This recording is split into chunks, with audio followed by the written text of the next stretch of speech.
merely because it's not about the numbers that you keep. It's not, okay, the floodgates are open, I've got 500 players on my books, and here we go. It's about making money. Seen in South Africa happening in so many players, other players, agents. But like I said, I've never had a player who at some point decided, I'm not going to train you. So condolences. I mean, I'm sure both clubs at the moment are not okay. No, of course, imagine. And neither is a family here, because you're not expecting this. You're expecting a game to go ahead. 6 clubs running for the playoff spots, with Black Leopards looking likely to finish strong. And then Not the sports news on omniaudio.africa with Romy Titus and Kevin McCollum. Right. Shortly, we'll be speaking to Jazzman, who is hopefully not having a wank. No, Kev, you cannot say that. But coming up next, and we just spoke about Brad Jakes on his show Inside SA Soccer. He's going to be speaking about Sundowns and the Pirates' success in the CAF Champions League. He's talking about the PSL season has to finish on May 24th, but 2 clubs are lagging behind in terms of fixtures finished. So they still Pirates and who? Pirates and Sundowns. They need to catch up with those fixtures. Yes. Yeah. So PSL is to blame for all of this. Yeah. And who else? I mean, who else is to blame? I think there's also some teams at the bottom. Royal AM have obviously thrown a lot of guys into... No, I don't blame Royal AM. I do, however, think the buck stops at the Premier Soccer League. Yeah. Jake's also going to be speaking about the Durban City player who sadly passed away. Oh, man. And there's about 6 clubs running for the playoff spots, with Black Leopards looking likely to finish strong. And then Jermaine Agesa, who people still send me messages. He's speaking here on the Premier Football Show. He's talking about the CAF African Schools Championship draws dates. That's very important, actually. The schools championship things are... We don't realize African football being played at schoolboy level. Yeah. We don't watch a lot of it. School sports. Okay, and apparently another African may be buying an English club. A Moroccan billionaire is looking at buying Sheffield Wednesday, who are done in the, I think the second, I think they don't have the championship. I think they're the first league, just one to two down. And who's going to take over at Madrid? Is it going to be Carlo Ancelotti or Xabi Alonso? So that's going to be with Jermaine Agesa on the Premier Football Show. But at the moment, on the line, we have... Is Jazz. Jazz, please forgive Kevin. Good morning. How are you? I'm good. I'm real. Thanks, Romy. How are you? Very good, Hello, thanks. Kevin. Hello, how's it? Jazz, That's good. I've been wanting to get you in the hot seat for forever. Your journey as a player agent, where did that start? Let me start first by saying thank you very much for the opportunity. And I mean, I don't know if this is a hot seat or it's a warm seat. No, it's not. It's not. It's a warm one. seat. It's okay. Yeah, as long as you're there, I think it's warm. I think, firstly, I signed professional contract when I was about 20-ish. And around 27, I broke my knee. So that's when my career ended. So, and I think I took interest in really looking after players, because at the time there was that whole exodus of big players leaving the country, like Mark Fish, Lucas Radebe, I think Dr. Kumar was going to Columbus, and so forth. And there was only one agent, I think at the time, the guy called Marcelo Hausman. I think he was the only one that I could remember being a player's agent across South Africa, basically. Every player was taken by him overseas. And I think I took an interest in that because I had an opportunity to meet him. He was looking to take one of my colleagues at Val Professionals. So that's how I met him, because he wanted this player from, I think it was from Uganda. And I asked him questions about, how does this thing work? And then he explained to me the whole gist of being a football agent and how it works and what I must look out for. And that's how my journey started, basically, after my return. It's amazing because I call you a boutique agency. Merely because it's not about the numbers that you keep. It's not, okay, the floodgates are open, I've got 500 players on my books, and here we go. It's about making money, signing on fees, export, import, if I could use those words. It really is about the holistic approach that you take for a player, and you work backwards. So it's about, what are you doing now for the future you that cannot play football anymore?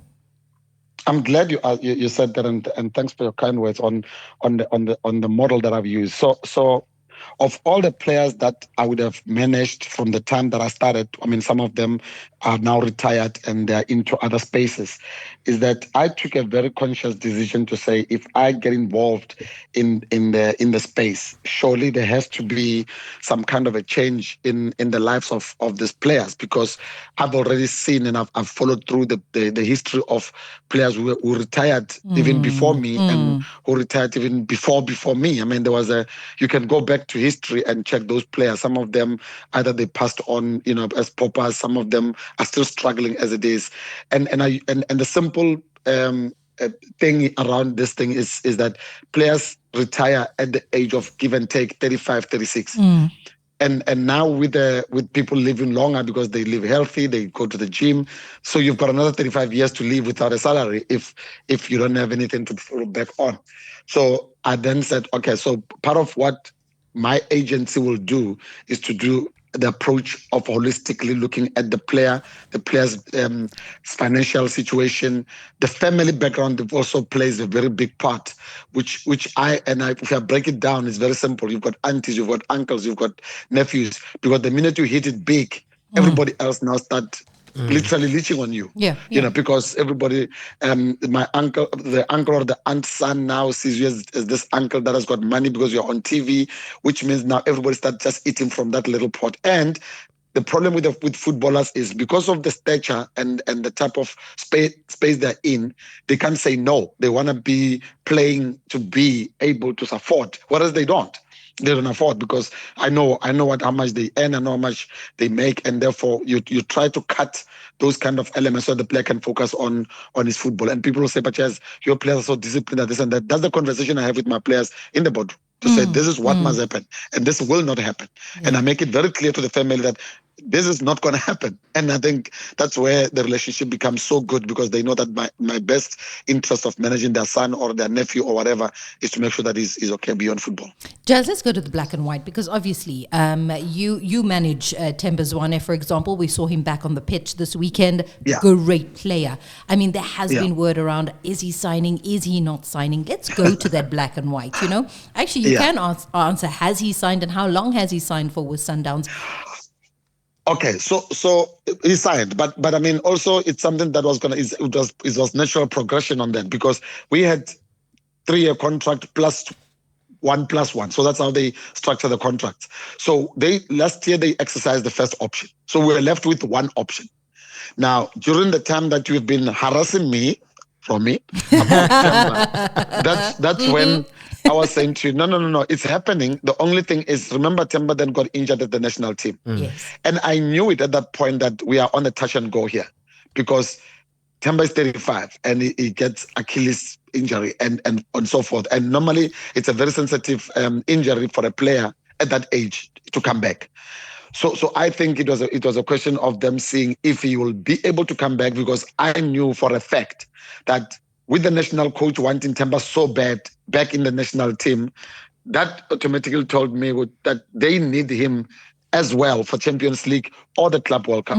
And I've just been pushing the team to say, listen, I need an answer on an option, on this option, that are you guys taking it or not taking it? And at that time, I'm starting to get clubs calling me, other big clubs calling me to say, what's the situation with Themba? And me being me, and I'll say to Sundowns, listen, Themba is a big player. You need to make a decision quick, because you don't want to create this so-called rumors about Themba going to Chiefs, going to whatever. You're creating nonsense for yourselves. And then secondly, also the players start doubting whether or not he's appreciated by the club. And I think as soon as they gave me the word, I mean, already a while back, that, guys, we have registered Themba in the Club World Cup, that told me automatically that it's going to be, the option will be taken. And I started just relaxing. Why? Because the Club World Cup happened long after the contract is ended. Yeah. So right now, as we speak, we've got an option that has been taken. As far as the current contract running is concerned, we don't have any contract except for the current the running option that the club has just taken, which means when this contract ends, or this one that they've just exercised ends, we don't have a contract with Sundowns, which means Themba will have to work triple harder to make sure that he gets a new contract. So you're saying a contract lasts until the end of the Club World Cup? No. They've taken the one that is now going into the new season, which means the Club World Cup is part of the new one that they've just taken. Awesome. Yeah. Great. I understand. So end of June, the contract was ending. So they've taken an option, which means we are now going into 2025, 2026 season. Okay. With Sundowns. Awesome. Yeah. Awesome. Thanks, Jazz. How do you honor the contract, Jazz? I mean, there's black and white, there's T's and C's, right? Everybody signs there. So I'm taking many players. I'm thinking of lots of players here where you see a particular player sidelined. You're seeing someone not getting the game time. You're seeing, is the club going to offload this one? So obviously the contract is there to protect the player as well as the club. What happens when neither one of these seem to be honoring what the T's and C's are? You're late to training. Any of those, like if a dispute arises, where do we go? So, I mean, obviously, I've been fortunate or lucky, if I may, that in my 20 odd years of managing players, I've never been in the dispute resolution chamber. Wow. With the PSL or with SAFA or with FIFA or any of that, and I'm grateful because it starts with the player and the manager in the room before you sign the contract. Remember, Romy, that when you sign a contract, that is the moment when the excitement, happens. The player just wants to sign on the dotted line. They want to read the part where it says salary is 300,000, sign-on fees $1 million. That's what they're interested in. I stop it from there. I say, whoa, this one isn't easy to read. Let's read this other part, which is the club manual, and that talks about all those things. And this is the stuff that they still read for them anyway when you sign. They say, read this book. This booklet, it's about the disciplinary, it's about and all those things.